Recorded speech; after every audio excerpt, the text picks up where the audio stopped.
It's about 6:30 a.m. On a Monday morning, and we're about to launch a podcast. I'm pretty excited about it.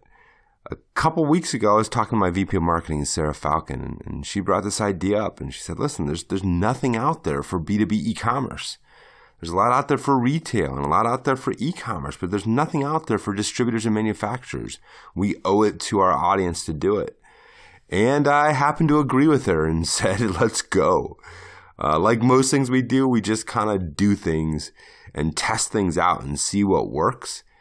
And it's really one of our best qualities, and this is no exception. We have a tremendous amount of content to share, a tremendous amount of ideas, tremendous amount of people to introduce you to, distributors and manufacturers, people that are doing this well. And I am really excited about this podcast. This is episode 1. I hope you enjoy it.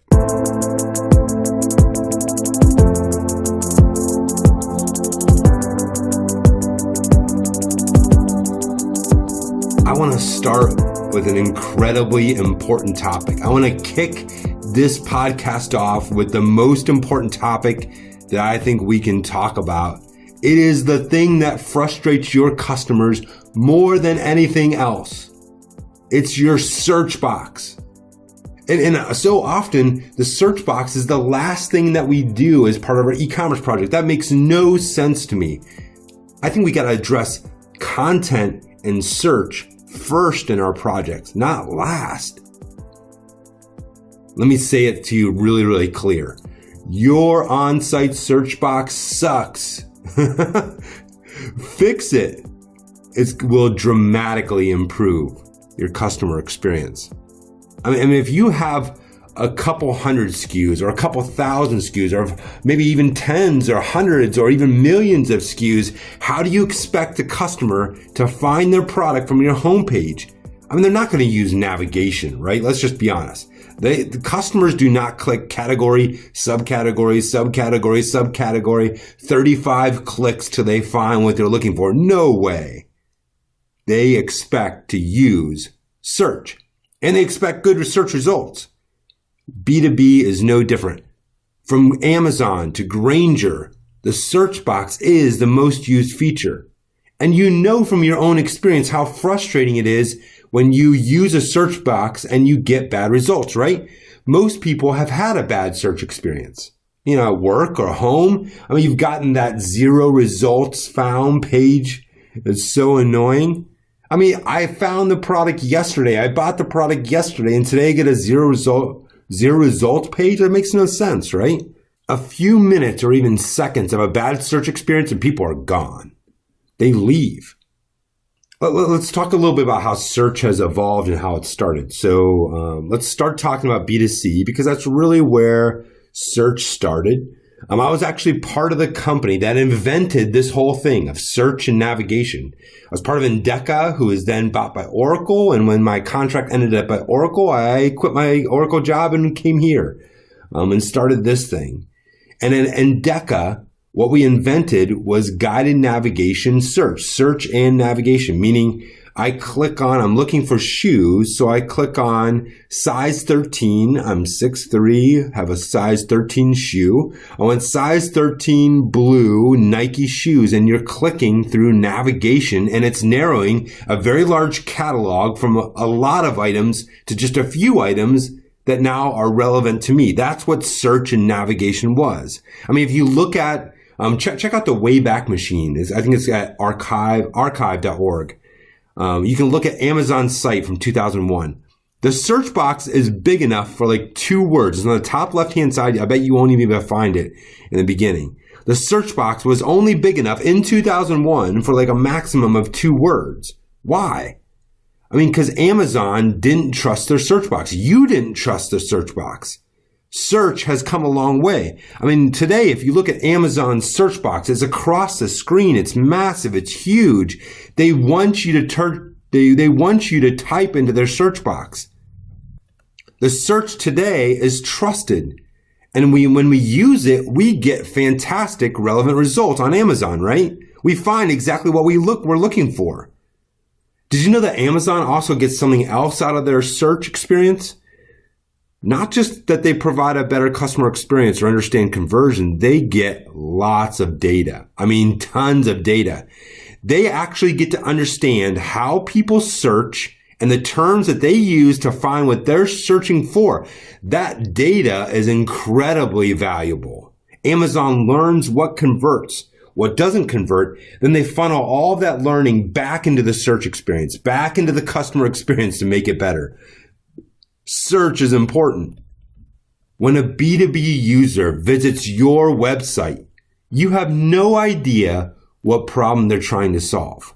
You have no idea what they're looking for. Are they looking for a product? Are they looking for how to? Even if you knew the problem that they were trying to solve, you wouldn't know how they were going to solve that problem. Meaning, what information do they have in front of them? Do they have a product number, a brand name, a competitor part number, generic attributes? You just don't know what they have in front of them. Search allows a B2B user to find what they're looking for in the way that they want to find it. On-site search is now a standard among websites, standard in B2B, B2C, but it is not always a very good experience, right? I mean, is it a good experience on your website? Most of you, it's not. I can tell you, I've looked at many, probably hundreds of distributor sites and manufacturer sites. Most of your search experiences are just bad, right? In B2B, on-site search is even more important because we have complex products, right? I mean, complex with tons of attributes, lots of variants, lots of images. There may be hundreds of thousands of products or even millions of products. I've got a customer with 8.5 million products on their website.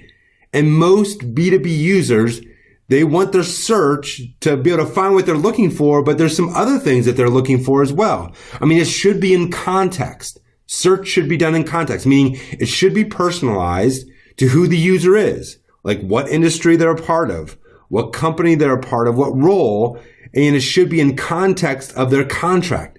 Meaning, if you have a contract with a customer that they're only allowed to buy these products, then you shouldn't be able to search and find those products, right? I mean, it makes sense, but at the same time, most distributors don't do it that way. It should be in context of the inventory you have. You don't want to show a customer products that are not in stock when you have other products that are in stock, right? I mean, it should be in context of the inventory availability that you have.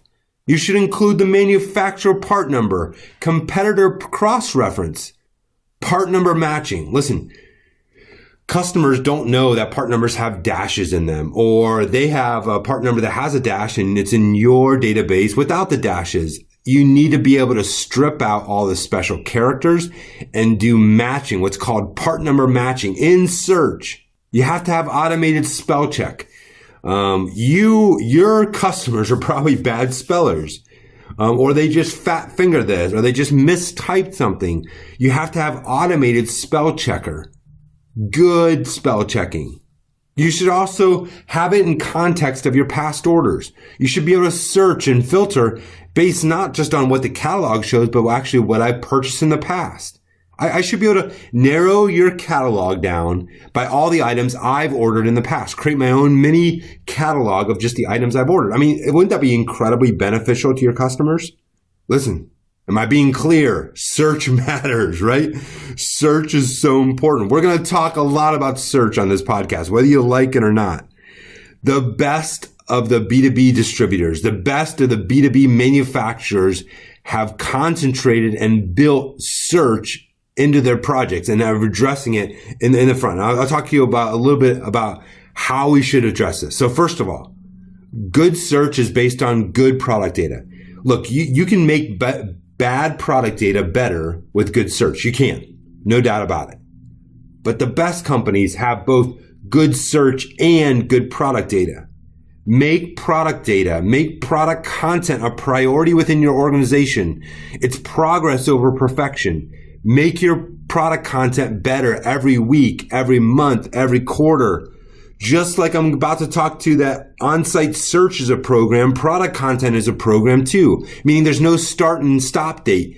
You have to make it better all the time. You have to get better. There is no such thing as perfect data or even good data. There's only such thing as data that's getting better and better. Search is the same thing. Optimizing your search box is not a project. It's a program that improves month over month, quarter after quarter, year over year. And it's going to be ongoing. It's going to be the ongoing work that's a critical part. Someone's got to be looking at the logs. Someone that's got to be looking at all the terms and the search results for those terms and matching it against your best sellers.